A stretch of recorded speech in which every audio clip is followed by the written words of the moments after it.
പ്രകൃതി ദുരന്തങ്ങളിൽ കേരളത്തോട് അവഗണന തുടർന്ന് കേന്ദ്ര സർക്കാർ ബി.ജെ.പി. ഭരണത്തിലുള്ള സംസ്ഥാനങ്ങൾക്ക് 1000 കോടിയിലധികം അനുവദിച്ച് പ്രീതിപ്പെടുത്തുന്ന നയമാണ് മോദി സർക്കാരിൻ്റേതെന്ന് കണക്കുകൾ വ്യക്തമാക്കുന്നു. മറ്റ് സംസ്ഥാനങ്ങൾക്ക് വേഗത്തിൽ ഫണ്ട് അനുവദിച്ചപ്പോഴും കേരളം പരിഗണനയിൽ ഇല്ല. 300-ലധികം പേരുടെ മരണത്തിനിടയാക്കിയ വയനാട് മുണ്ടക്കൈ ഉരുൾപൊട്ടൽ ഉൾപ്പെടെ ദുരന്തങ്ങൾ നേരിട്ട സംസ്ഥാനം ആവശ്യപ്പെട്ട സഹായം ഇതുവരെയും കേന്ദ്ര സർക്കാർ പരിഗണിച്ചിട്ടില്ല. ഓഗസ്റ്റിൽ ബി.ജെ.പി. ഭരിക്കുന്ന ത്രിപുരയിൽ വെള്ളപ്പൊക്കമുണ്ടായപ്പോൾ അടിയന്തര സഹായമായി 40 കോടി രൂപ അതേസമയം തന്നെ കേന്ദ്ര സർക്കാർ നൽകി. മഹാരാഷ്ട്രക്ക് 1492 കോടി രൂപയും അനുവദിച്ചു. എന്നാൽ സംസ്ഥാനത്തിന് ഏതെങ്കിലും ഇടക്കാല ധനസഹായം നൽകാൻ കേന്ദ്രം ഇതുവരെയും തയ്യാറായില്ല.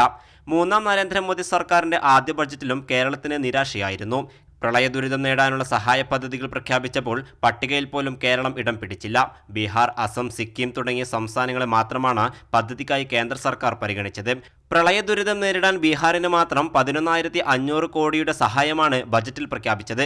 കേന്ദ്ര സർക്കാർ സംസ്ഥാന ദുരന്ത നിവാരണ ഫണ്ടിലേക്ക് എല്ലാ വർഷവും നൽകേണ്ട വിഹിതമാണ് കഴിഞ്ഞ ദിവസം പ്രഖ്യാപിച്ചത്. 14 സംസ്ഥാനങ്ങൾക്കായി 5,858.60 കോടി രൂപയാണ് അനുവദിച്ചത്.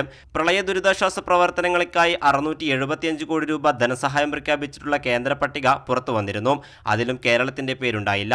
മണിപ്പൂർ, ത്രിപുര, ഗുജറാത്ത് എന്നീ സംസ്ഥാനങ്ങൾക്കാണ് ധനസഹായം പ്രഖ്യാപിച്ചത്. ബി.ജെ.പി. ഭരിക്കുന്ന ഗുജറാത്തിന് 600 കോടിയും മണിപ്പൂരിന് 50 കോടി രൂപയും ത്രിപുരയ്ക്ക് 25 കോടി രൂപയും അനുവദിച്ചു. അതേസമയം ദേശീയ ദുരന്ത നിവാരണ നിധിയിൽ നിന്നുള്ള അധിക സഹായം അനുവദിക്കുന്ന കാര്യത്തിൽ കേന്ദ്ര തീരുമാനം വന്നിട്ടില്ല. ഒരു നാടിനെ തന്നെ ഇല്ലാതാക്കിയ വയനാട്ടിലെ ദുരന്ത സ്ഥലം പ്രധാനമന്ത്രി നരേന്ദ്രമോദി സന്ദർശിച്ചിട്ടും സഹായ പ്രഖ്യാപനത്തിൽ ഇതുവരെയും തീരുമാനമായില്ലെന്നത് കേന്ദ്രത്തിന്റെ ഇരട്ടത്താപ്പാണ്. സംസ്ഥാന ദുരന്ത നിവാരണ ഫണ്ടിലേക്കുള്ള കേന്ദ്രത്തിന്റെ അവഗണന തികച്ചും രാഷ്ട്രീയമെന്ന് വ്യക്തം. ദില്ലിയിൽ നിന്നും അബ്ദുൾ റഷീദ്, കൈരളി ന്യൂസ്.